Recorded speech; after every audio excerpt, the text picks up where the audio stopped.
This is the regular label that you might be using, and this is our transfer label. What's the difference?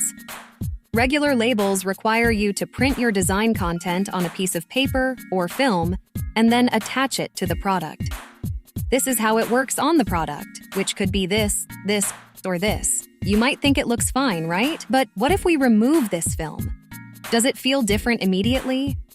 Yes, this is our transfer label. It is not cut out of vinyl but printed with special ink. It can transfer your design directly to your product and packaging with a real no-label look, just like printed directly on it. Very easy to use, no heat pressing or ironing required. Just press lightly with your fingers to complete the transfer. Now compare them. If you were a consumer, which one would you be attracted to? In addition to looking more eye-catching, they can be used on most smooth material surfaces, such as glass, plastic, metal, wood, paper, etc.